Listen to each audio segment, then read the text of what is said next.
I've known Peter since 2015. We actually met, we were both invited to participate on a committee for the Palace at the time. It was called the Think Tank.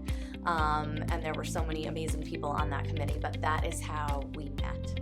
My experience in nonprofit before coming to United Way was as a volunteer, and my experience with Best Buddies, another local nonprofit, and creating the McNulty Center at the Arsenal opened my eyes up to nonprofit as a career. And so it's been a little over 3 years at United Way, and loving every minute of it. He's engaged his staff and the community.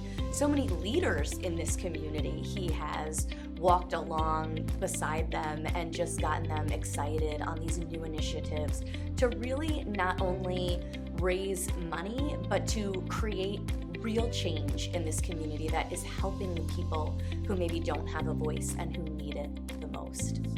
Almost half of households in the capital region live below the survival budget. We do a study at United Way every 2 years called ALICE, which stands for Asset Limited, Income Constrained, and Employed, or what the general public refers to as the working poor. These are folks who show up to work every day, but even after working a 40-hour week, working full-time or sometimes 2 jobs, they don't make enough to cover the basic cost of survival. Things like childcare, healthcare, food, housing, transportation, technology. And so that's who we show up for every day. And he makes every single person feel special and cared about and listened to. And that is such an incredible trait that he has, and he does it so well and so powerful. But, my style is hire great people first, and you can kind of get them to do everything else. And what great people are people who are willing to work hard, but who can also be a great teammate. I think one of the things that I love the most about Peter is his ability to just come down to kind of any level. So I've seen him in rooms with high-level executives. I've seen him in rooms with people in the south end of Albany that he's helping them get their next meal.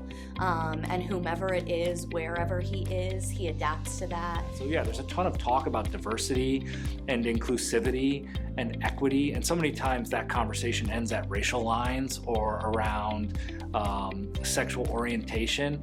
There are many, many other things to be an effective organization where we should have a diversity of viewpoints, and income strata is just one of them. There's no guarantee that any of this is going to be easy, but it should be a little bit easier for families, right? It should be a little bit easier. And this notion that somebody whose parent may not have had the wherewithal of my mother to keep them in one of the top school districts in the world is so far behind where I started just because of zip codes or geography. It's not fairness, and it's not equitable.